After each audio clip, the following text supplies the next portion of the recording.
el librero en nuestro estudio, Fabio Costa. Y no con cualquier pinta. No con cualquier pinta. Mira, Vengo Gabriela con la Mistral. gran Gabriela Mistral, me acompaña. Oye, y Ahí eso... se alcanza.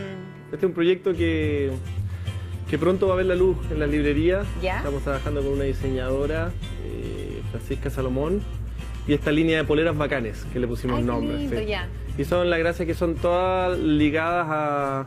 En este caso, la primera tanda tiene que ver con escritoras chilenas. ¿Ya? Y después, bueno, iremos viendo según cómo funciona qué otras ilustraciones iremos usando para esta línea de polera. linda. Está súper Muy chulo, buena está idea. ahí uno con la Violeta Parra, la María Luisa Bombal y la Marcela Paz. Sí, o sea, a Súper ese, a ese nivel. Sí. Oye, ¿qué nos traes Súper de bonito. allá, Fabio? Traigo hartas Colorido. cosas interesantes. Bueno, el primero, que en el fondo es un formato que rara vez hemos visto acá, sobre todo pensando en un perfil más adulto, porque este libro Verax es un libro que está hecho en un formato de novela gráfica, ¿ya? O cómic, como se le quiere llamar. Pero la gracia de este libro es que es una suerte de reportaje periodístico que parte un poco con lo que hizo Julian Assange con Wikileaks y después ahonda en lo que fue todo lo que nos enteramos gracias a Edward Snowden. ¿Ya? Entonces habla mucho del tema del espionaje, del rol de los drones en la guerra, de un poco... Es como un trabajo periodístico que por alguna razón decidieron traspasarlo al papel en ese formato de cómic. ¿Cierto? Es súper amigable para leer, es entretenido. Bueno, la gente que conoce los cómics sabe lo que significa, que tiene sus particularidades, pero es alucinante, ¿no? Encima, justo yo coincidió que leí este libro y había visto hace poco la película de Edward Snowden que está en Netflix y es una cosa... Es complejo. Es que en el fondo te das cuenta de lo expuestos que estamos con la tecnología. Ah, bueno, sí. con, No, claro. yo te voy a decir complejo, pero entenderlo, o sea, ¿tú crees que en este formato es mucho más fácil? Mira, mostrémoslo acá. Yo encuentro que se hace mucho más liviano. Más sí, liviano, más liviano. quizá. Sí. Mira, Porque en el fondo el hecho del cómic se tiene que hacer un poco más liviano, menos texto. Ahí está, ¿viste? ¿No? Sí, La pega. Estoy pensando en que no solo tiene que ver con escribir los diálogos, o sea, lo que No, y muestra tiene que ahí tener la un poder de síntesis súper interesante. el tema exacto. Sí. Po. Y además los dibujos, pensar, porque una cosa es lo que tú puedas escribir, que la frase puede estar hecha y resuelta en la cabeza de quien escribe, pero la disposición de la figura, qué es lo que expresan, o sea, es una doble pega. Sí, y como te digo, es un libro interesante. Este yo lo quería traer cuando pasó lo de Julian Assange, pero lamentablemente no sé qué pasó, que Lo de Julian Assange. cambiamos. ¿Ah? No, porque han sido días Es que particular muy cuando noticiosos, por eso te decía, a lo sí, mejor po. pasó Entonces lo de por eso que Julian tenía ganas de traer esa hasta hace rato, porque encima encuentro que es interesante. ¿Y de tener qué edad conciencia. crees tú, Fabio, se puede...? Yo creo que cualquier joven que ya empiece a usar Sí. celulares y redes sociales lo Debiera. puede, sí. Porque igual es, a ver, más allá de que es un trabajo periodístico y en el fondo es súper así como potente lo que cuenta en el sentido de que, chuta, ¿cómo nos espían finalmente? Se lee como una historia porque el tema de los drones, el rol de los drones en la guerra, un poco cómo afectó, buscaron muchos testimonios de familia. Entonces igual, entre comillas, se lee como una historia, pese a que es 100% como un relato periodístico. Sí, las nuevas generaciones además están muy cercanos a los cómics. Súper alto. Desde armarlos con ellos. Y entonces por eso yo te preguntaba, claro, una es leer una historia, a lo mejor un poco más densa, pero lo otro es acercarse ya a lo que podría ser un libro muy tradicional, a esto. Sí, yo a ver, pensándolo bien, yo te diría que 13, 14 años para arriba puede ser, porque justamente, claro, para que no sea solamente una lectura así como de nada, una historia más. Bueno, después para seguir, ¿En tenemos, sí, aquí seguimos en la línea de más bien periodística, historia como no ficción. Y este es un libro que también es súper interesante, difícil de decir que es bueno o malo, porque finalmente ya les voy a explicar un poco qué es lo que es, pero yo creo que he llegado de cierta forma a categorizarlo como un libro más bien necesario.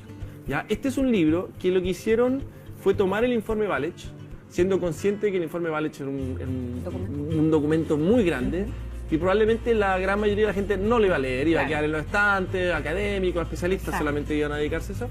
Entonces lo que hicieron la editorial de La Copa Rota, lo que hicieron ellos fue hacer una suerte de selección, más bien representativa de las distintas categorías de torturas que ahí se identifican y con 2 o 3 relatos de lo que en cada categoría. Entonces, en el fondo es como una suerte de síntesis del informe Vale. Y acercar, a lo mejor, humanizarlo con el testimonio. Y es un poco, justamente, parte como con un pequeño prólogo, bueno, más que pequeño, son como 50 páginas, una suerte de ensayo, un prólogo que de cierta forma habla justamente de eso, para no repetir, para tomar conciencia, porque yo creo que, a ver, de que todos sabemos de que hubo abusos, todos sabemos de que hubo torturas, pero cuando entran en el detalle es realmente escalofriante. Sí, claro, alcanza a leer 2 frases y decir, uy, qué duro. No es un libro de fácil lectura. No, no es un y además libro... cuando uno conoce algunos casos, por ejemplo, que son más emblemáticos quizás de este tipo de informes, Vales, Red, en fin, por ejemplo, no sé, Víctor Jara se me viene a la mente, y sirve como para bibliografía, pero cuando es un ciudadano común, que no es mediático, que no tiene por qué conocer la ciudadanía, claro, es distinto cuando lo empiezas a personalizar también. Sí, no, y aparte que el hecho de que uno tras otro, en el fondo es muy difícil no sensibilizarte y no... Ahora es un libro que hay que saber a lo que uno va, es un libro de el puro título dura, ya te dice... Claro, es dura lectura, en el fondo yo creo que hay que irse, porque en el fondo es bien escalofriante. Yo me obligaba a seguir adelante porque por un ejercicio más bien de entender, hay una parte, el ensayo, el inicio es súper interesante porque hay una parte en que se enfoca mucho en cómo hubo gente capaz, los mismos torturadores. Y muchos torturadores que en el fondo casi que llegaba a un punto en que disfrutaban de la tortura. Es un fenómeno psicológico que tratan de analizar ahí, cómo pudieron hacerlo, no sé, es súper curioso el fenómeno. ¿No? Ya, y el último, ya aquí ya nos relajamos un poco, ya está un poco.